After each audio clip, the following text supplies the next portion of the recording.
everyone, and welcome to our podcast today. I am Luna. Hi everyone, I'm George. Today we also invite a guest. She is Dr. Zameni. Hello everyone. In our first quarter, we read the book on Reading Well, written by Karen Swallow Prayer. In this book, we discovered some virtues. We had lots of discussions and made some connections between the virtues and our life in the past few weeks. This podcast will demonstrate two different virtues. And in the podcast, we will keep exploring the connections between the virtues and life. The essential question that we will talk about mainly is which virtue is most essential for attaining a good life. The first virtue we're going to talk about is humility. Firstly, I want to ask you guys, what do you think is the virtue of humility? Well, when I think of humility, I think it should be polite and don't be proud when you already know something. For example, in the classes, when the teacher teaches something that you know, you should still show appreciation for the teacher and the class. Without humility, without an understanding of our proper place within the order of creation, we cannot cultivate the other virtues. Humility is the base of all virtues. Humility is a tough one. I think American culture prides itself on individualism, which means sometimes pride is an issue. However, in the words of a famous Orange County pastor, Rick Warren of Saddleback Church, he said, "It's not all about me." I think we can learn much from other cultures about the lesson of humility. Yeah, I agree with that. It's true. After I read this chapter, I wrote down the main goal of humility. True humility requires not only an understanding of oneself, but also an understanding of object, reality outside of oneself. True humility requires not only an understanding of oneself, but also an understanding of object, reality outside of oneself. By gaining humility, knowing who we are isn't only about degradation and lack. It is about the exaltation offered in the freedom of knowing who we are and who we were created to be. That's really interesting, George. In my mind, humility is really the highest value that allows selflessness and dignity to create a better world. I think a humble person listens to and accepts the opinions of others, and humility means really maintaining inner stability and strength without the need to control others outwardly. A humble person? Yeah, the characteristics of a humble person are the poor in spirit, the meek, the mournful, the merciful, the pure in heart, the peacemaker, the one who hungers and thirsts for righteousness. Actually, when I read this chapter, and I'm attracted by the word humble, so I did a little bit of research. The word humble today means that Christ degraded himself, stooped low, and gave up his rightful and lawful pilots in heaven in order to share our humanity with us. Both the literal and the accumulated, meaning a humiliation capture Christ's action. Christ's own humiliation in the evidence moral philosophers have to explain why the virtue of humility is central to the good life. Oh, I've read that chapter too. I wrote down a definition related to the humbleness that freedom from pride or arrogance is the quality or state of being humble. Well, this honor is when we humbly accept. On page 231, I also noticed a quote. Humility is thinking less about yourself, not thinking less of yourself. In my opinion, I think this means when you are in a relationship, you can be humble, but not think you are not good enough. What do you think of this quote, Dr. Zamni? Yes, that's a tough one. How can we balance humility without moving into a lack of self-worth? What do you guys think about this and how humility relates to us? I think to be a human, we cannot be proud. People always struggle with pride, but a few people have too little of it, and most people, too much of it. Pride has traditionally been associated with blindness. Yes, I agree with George's opinion. To be excessively proud, it will bring the disadvantage to you. For instance, you cannot see yourself clearly because you will think you are the best one and no one can beat you. Also, pride is always a wrong way to know yourself, and human nature is about the perfection of self knowledge. I really like what Luna just said about pride being a wrong way to know yourself. That's a really interesting thought, and it's right. Pride may be simple and it may be human, but it's definitely a devastating vice. I guess I have another question.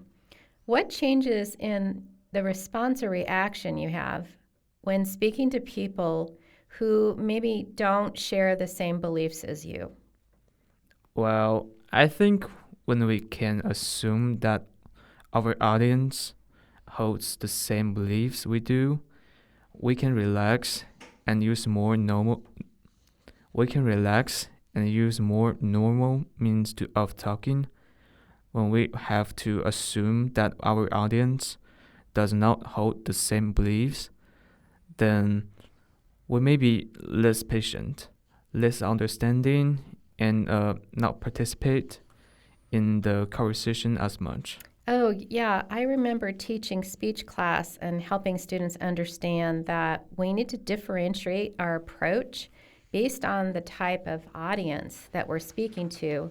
For example, if you as a Christian are speaking about, let's say, abortion to a group of Catholic nuns, well, your audience is sympathetic. You all agree, more or less, that abortion is wrong.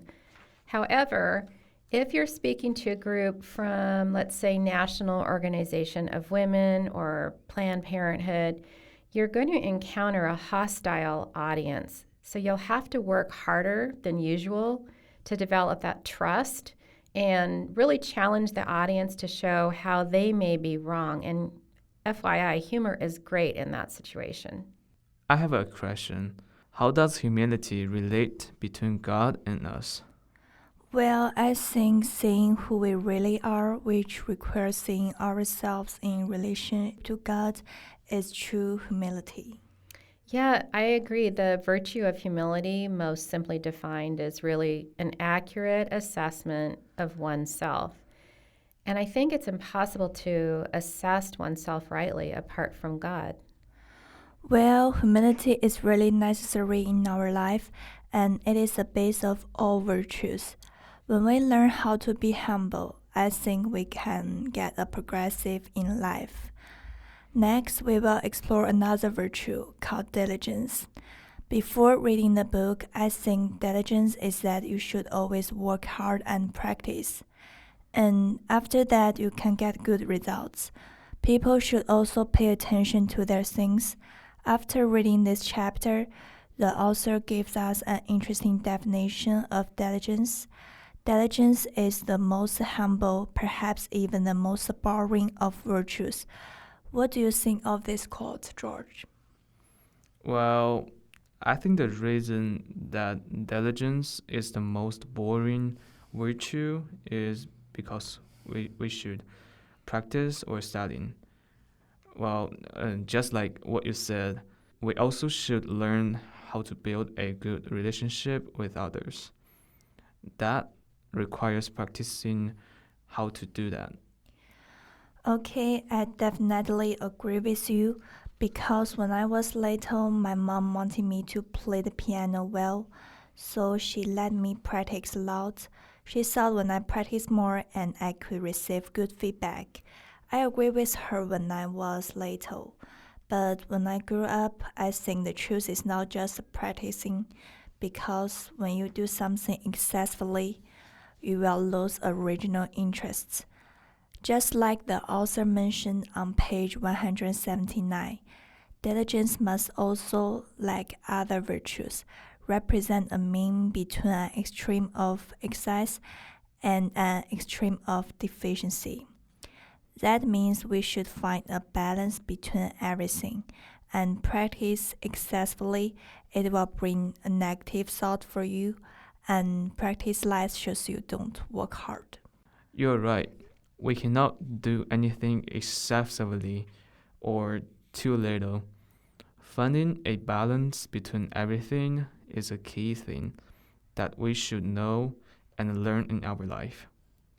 Well, while I'm reading this, on page 179, the author writes another key word, sloth.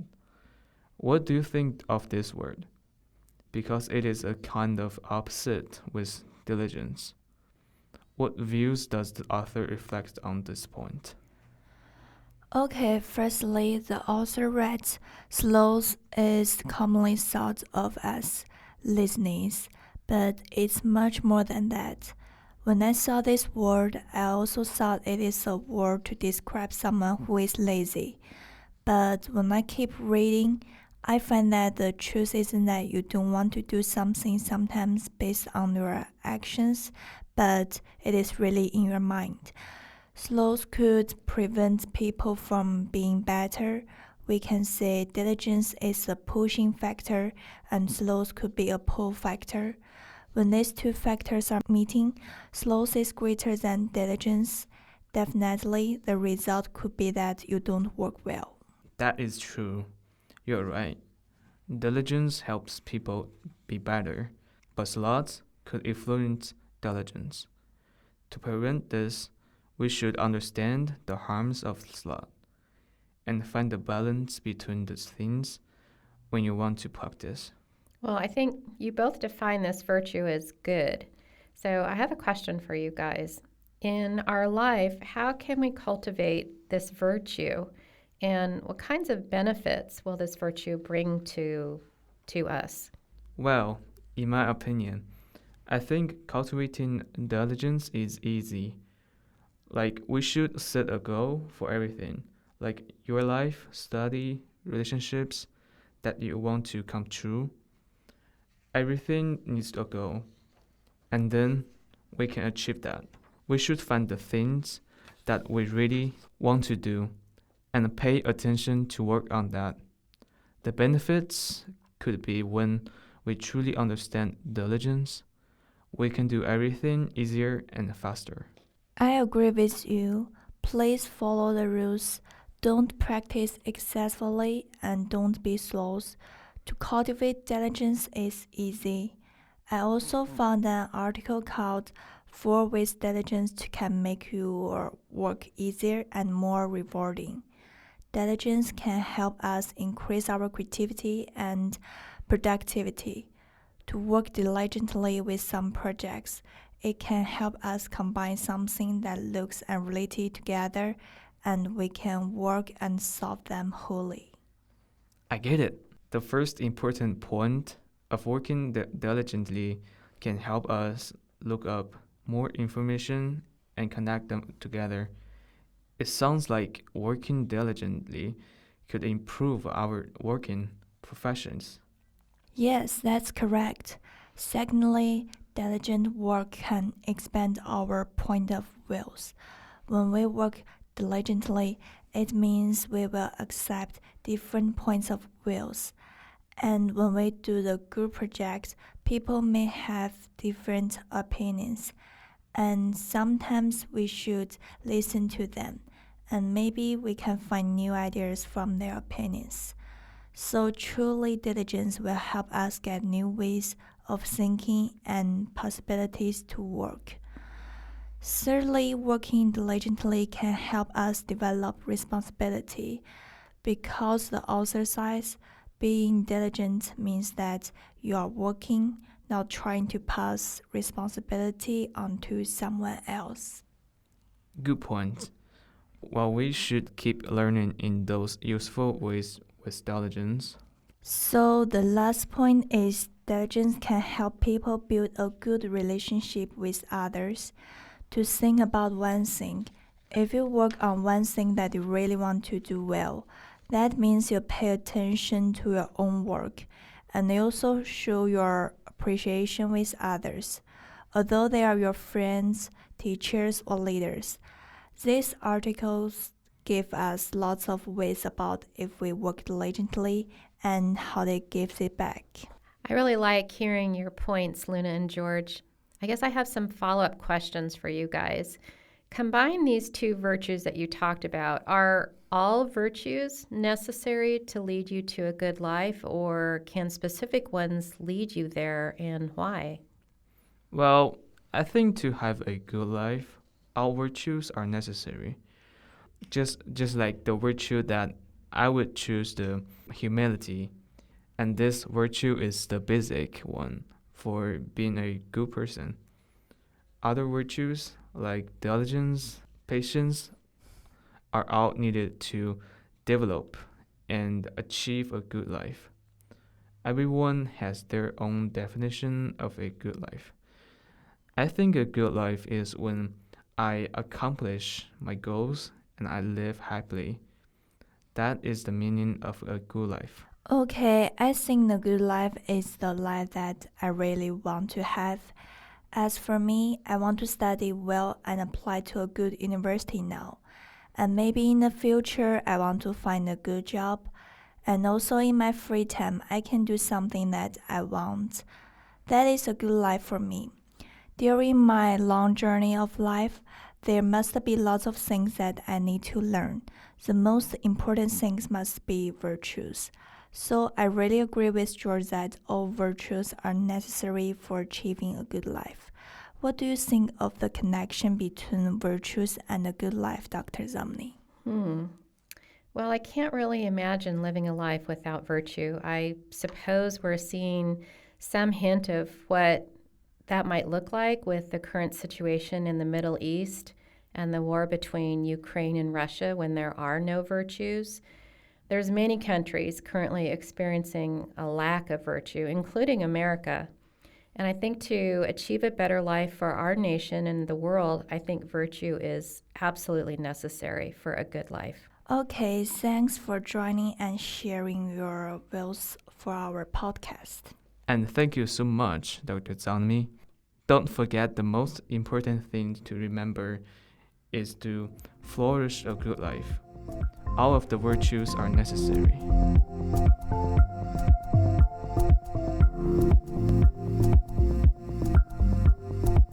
This episode has been a production of the Capistrano Valley Christian Schools Podcast Network. Capistrano Valley Christian Schools is a Christian JK-12 school in San Juan Capistrano, California. Be sure to check out, subscribe to, and leave a review of this show and the other shows on our network on your podcast player of choice. Doing so supports the school community in a multitude of ways. For more information about the CVCS Podcast Network or any of our other shows, check out cvcs.org or email podcasts@cvcs.org. On behalf of the whole network, this is Mr. Jasper saying thank you again for listening and stay tuned for more.